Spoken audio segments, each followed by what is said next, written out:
Hi, everyone. This is Ron from POCculture.com. I'm here with Michael Maliakel, the first South Asian actor to play Aladdin on Disney's Aladdin on Broadway. Michael, how are you? I'm good. Thanks for having me, Ron. Excited to chat with you. My first question is real easy. This is the same question I asked Shoba. If a magic carpet was real and travel has, as we know, been rough in the last couple of years, where would you like to travel if you go anywhere on a carpet? Um, hmm, that's a great question. I'm assuming it has to be on this planet somewhere. It can be anywhere you want. It's magic. My not to start things off on a downer, but my grandmother passed away just a few months ago, and she was in India, so I would love to go visit her grave and just pay my respects. Oh, my condolences. She lived a great long life, so yeah. That's great to hear. I'm sure she'd be incredibly proud of where you are now. I hope Hopefully you so. get a chance to do that. Yeah. um, so, kind of starting from the beginning, I've heard you in other interviews say that you didn't think you would end up on Broadway. What was it that kind of made that huge impact on your life that took you down this path? I don't know that it was one specific thing. I think, for so many of us that are existing in these spaces as the first blank, I don't know that many of us set out to be the first blank. It was really just a matter of, trying to do good work and trying to represent ourselves well and to, frankly, pay the bills and make a name for ourselves. And along the way, um, these opportunities have sort of developed into these sort of bigger moments for our communities at large. And I think, ultimately, I started out wanting to be a singer. That music was my first love, and so I pursued that as deeply as I could. And when the theater opportunities started coming through, I sort of said yes to every door that opened. And there weren't many early on, and there was a lot of fighting for for visibility and for representation. And ultimately, when this opportunity came through, I was flabbergasted. I mean, just like to be able to represent my community on a big platform such as Disney's Aladdin, one of the biggest Broadway stages in New York. It's been incredible. And the outpouring of support from brown folks, certainly from the larger Asian community, from other underrepresented groups, just to who we all just sort of recognize when one of us wins, it's a win for all of us. And so yeah, I don't know that there was a specific moment where I decided, like, oh, this is what I wanted to do.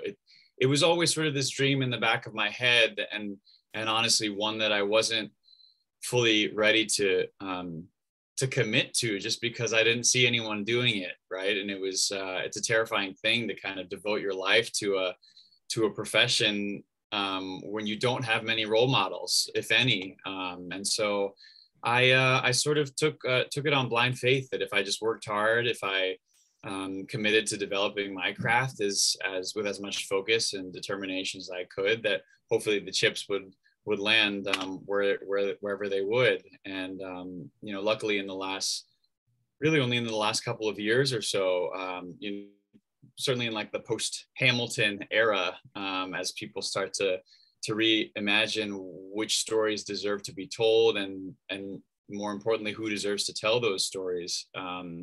I've found doors opening for me in places that they wouldn't have before.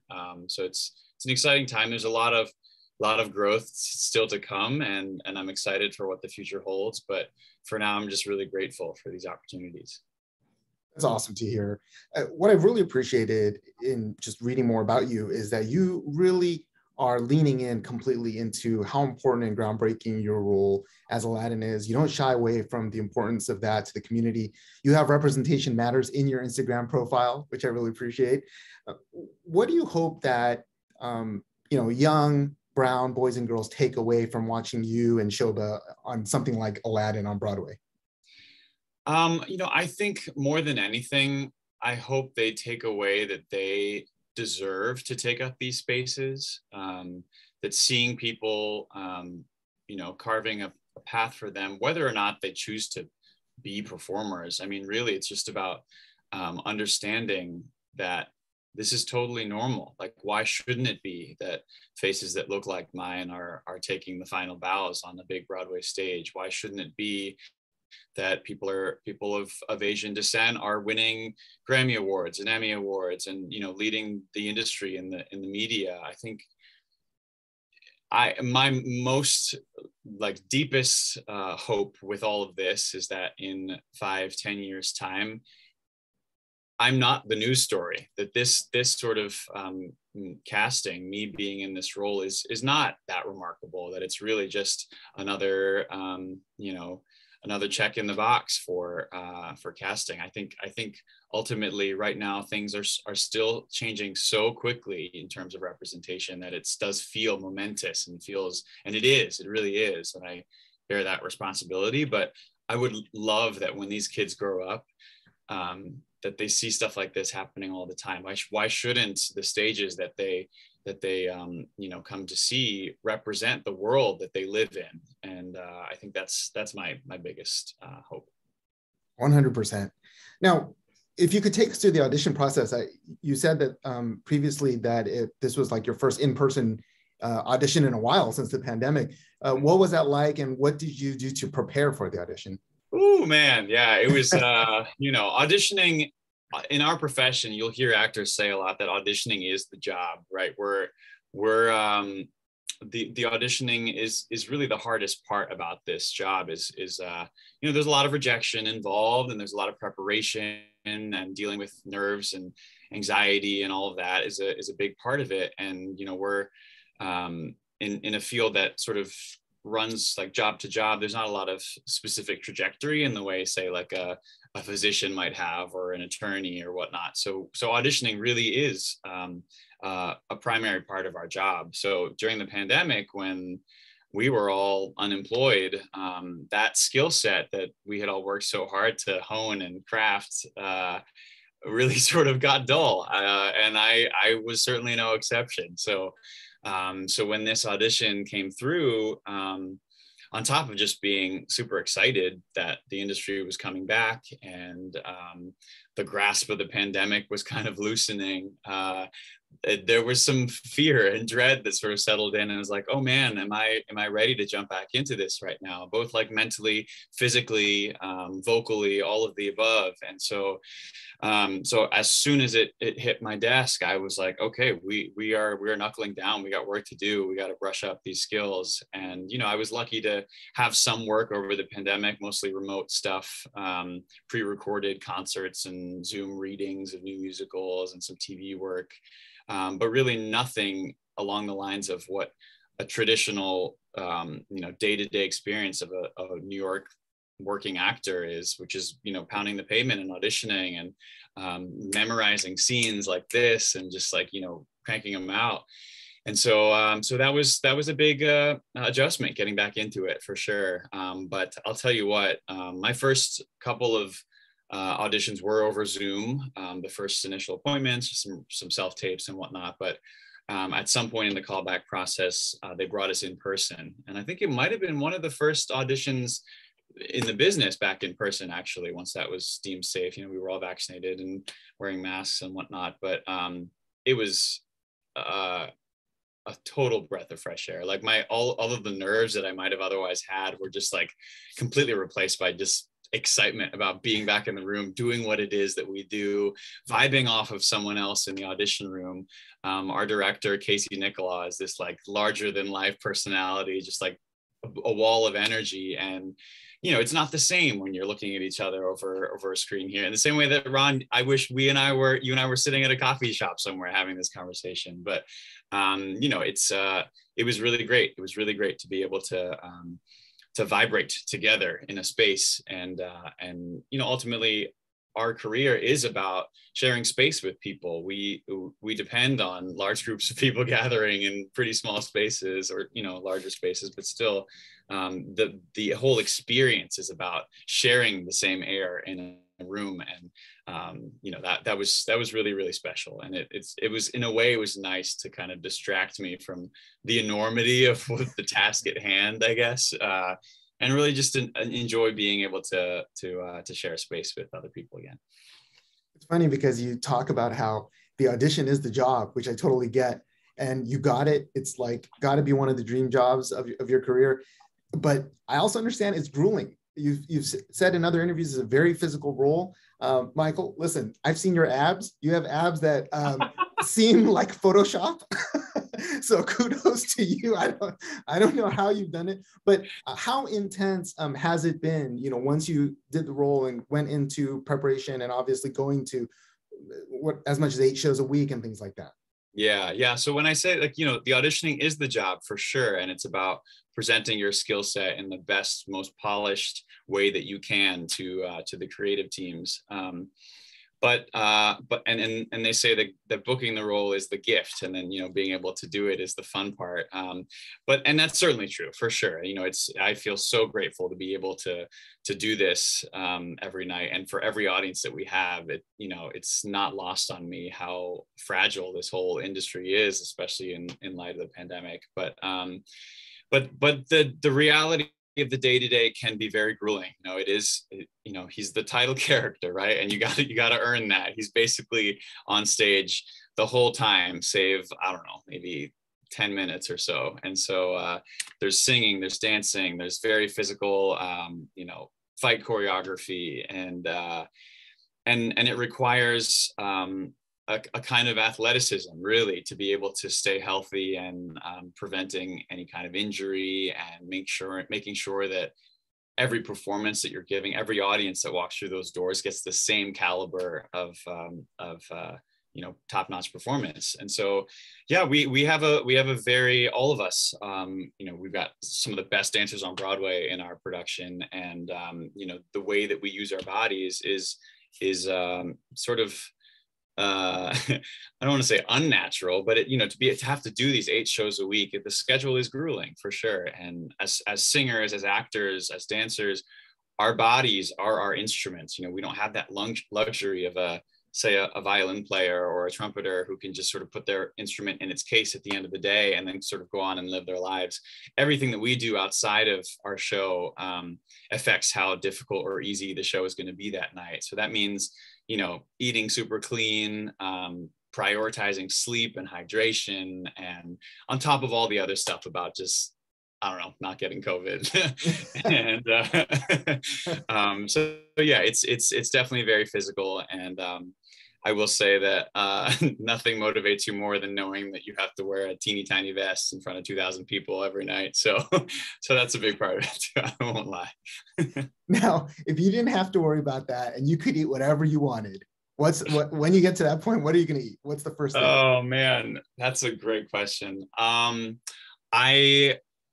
I miss cookies. I think that's probably the biggest thing at this point.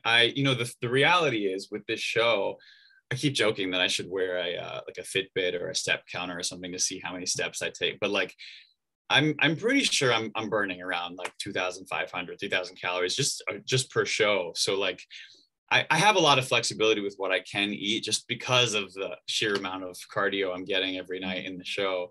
But you know, I do still try to eat clean just because it makes me feel better and a little bit more energetic. But it's the sweets for sure. It's the dessert. It's the cookies.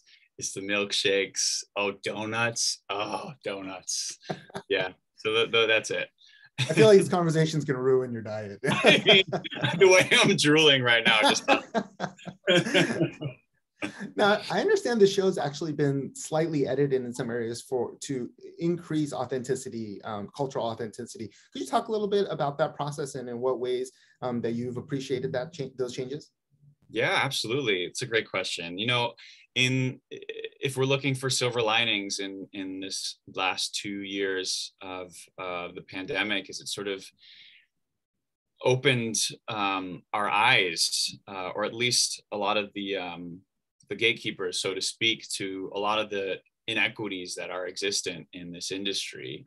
The racial awakening of the summer of 2020 sort of trickled down into every facet of our business. And I think a big part of that is just, now having 2 South Asian actors in these leading roles. You know, the story is the story of Agrabah and of Aladdin is fanciful for sure. You know, it's a fairy tale, but you can't deny that it's draws heavily and is inspired by Middle Eastern and South Asian cultures. And so when we joined the cast, Shobha and I, it was important to us to be able to, you know, we're not just bodies inhabiting these roles, right? We are fully fleshed out human beings with our lived cultural experiences, our rich, beautiful Indian heritage. And I think, you know, we wanted to make sure that when we joined the company, that we were able to contribute what we could to make sure that the story we were telling every night on stage was as, you know, diverse and as authentic and real and culturally representative as possible.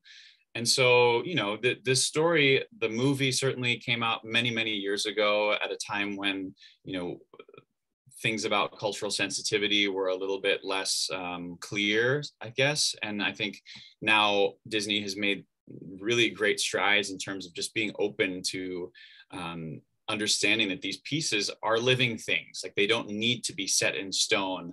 And honestly, like, there's a responsibility to our audiences, especially we have so many young kids in our audiences, and there's a responsibility in that scenario to make sure that the stories that we're telling are, you know, as representative and respectful of these cultures that inspired them. And so, you know, we started a conversation about how can we improve these things. This sort of line here seems a little bit outdated, or there's a better way to tell this or pronounce this that might be a little bit more true to its origin, or the cultures that inspired it. And, you know, I think ultimately, you know, there's subtle changes, and it's still the story and the characters that everyone knows and loves. But these little things, even if your average audience member may not be immediately aware of it, the overall aesthetic is just much more authentic.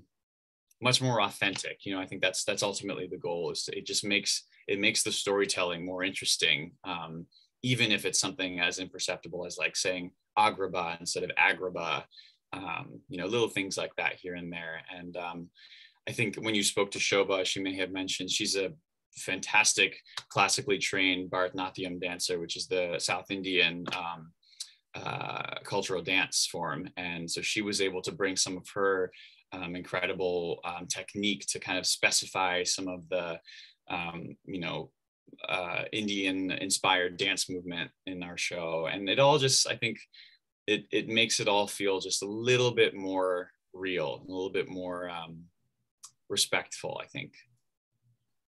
That's great to hear. And I think those small things are appreciated and noticed by the community.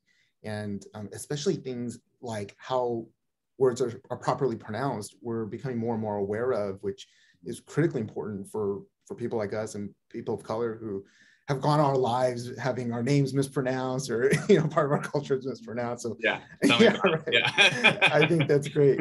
Speaking of Shobha, you know, what I really love is that in this production, it's not just you, or it's not just Shobha. You all are able to share this important experience together. All too often, people of color are like the one in the room. So what's it been like to have that experience with her and to be able to do this together? Yeah. Oh man, you know, it's funny that you say that, because I feel like any of us underrepresented POCs in this business, you know, when you see a cast list and you know, maybe they already have their one Black person, you're like, oh, well, I can't be in that show. They already have their Black person. They're not going to want another one. And you know, in some ways I could have felt the same way about this show. They're like, oh, they're not going to put 2 Indian people in these leading roles. But to have us both up there, it's incredible. I mean, I don't take it for granted a single night to be able to tell this story with her. You know, it's beyond the fact that she's just phenomenally talented and such a great co-star. It means the world to our community. I'm seeing, you know, old aunties in saris and older women, younger women in hijabs coming through and seeing our show in numbers that I had never seen in a Broadway theater before. And so I can feel it, certainly just from looking out in the crowd that the audiences are becoming much more diverse. And I think it's just about, it means so much to see someone who looks like you telling these stories, because it gives you the permission to then live through these characters, to see yourself represented on stage. Again, it's not about, oh, I want to be an actor, I want to do what they do, and now that I see them doing that, I can do that too. Certainly that's a big part of it. And, I've gotten so many messages from young, aspiring South Asian, Middle Eastern actors that are excited about that opportunity. But beyond that, it's just like your average everyday person who's like, I didn't think Broadway was for me. These stories seemed like they were for white people or ex people or whatnot, but certainly not for me. I didn't think that it was a space that I was necessarily welcome in. And so it means so much. It means so much to be able to have, these two leading characters bring our lived experiences and our cultural identities to this story. And I feel really, really grateful. That's awesome to hear. Last question. I understand that you're expecting and your daughter is due soon. Congratulations. Thank you. When she's here and eventually some years down the road, she says, Dad, I want to follow in your footsteps. It's a whole new generation and you've blazed that trail for her and everyone in her generation. What would be your advice to her if she wants to pursue Broadway? Ooh, that just gave me goosebumps. Yes, we are expecting a baby girl somewhere around May 20th. Very excited. I think that, this career is a kind of treacherous one to begin with, but I think for those of us who are underrepresented in the industry, it's, the layers are so much, the odds against us are so much higher. And I think that things are slowly starting to change. And I would say that for someone, hopefully, who's being born this year, that by the time it's their turn to carve a path for themselves in the business, that it's that at least will not be a barrier to their experience, to their opportunity. I think that, we've all seen the all-white productions of Carousel and of The Music Man and XYZ, and do we need more of those? I think, if we wanted that, we could watch the archival footage, we could see the old movie musicals. I think what's exciting and interesting is that the new stories that are coming through the pipeline are real and true to the experience of living in this world. I mean, I walk out of my stage door every night right into Times Square and talk about the full spectrum of race and ethnicity, of culture, of sexual identification, of ability, disability. It's all here. And there's in some cases this weird disjointed experience of walking into a theater and all of a sudden you're like, wait, are we in the same world here? What is going on here? Why is it suddenly so monochromatic? And I'm excited about the new stories that I'm hearing coming through the pipeline, and a couple of pieces that I'm helping to workshop now in development that from the writers of the next generation that are really excited and interested in telling stories that are not only told by a more varied, fully formed spectrum of the human experience here in this country, but are written by those folks too. And so to be able to bring that added level of authenticity and respect, it's an exciting time. And I think that we don't give our audiences enough credit, that they're ready and willing and interested and thirsty for those stories. So I think, if baby girl decides that this is something she wants to do, I think that, my deepest hope is that her skin color or her background or cultural identity is not going to be a barrier to her being a part of this business. 100%. Well, Michael, thank you for your time. Thanks to you. The odds are slightly better for the next generation, and I appreciate your work and look forward to seeing more. Of course. Thanks, Ron. Thanks for your time.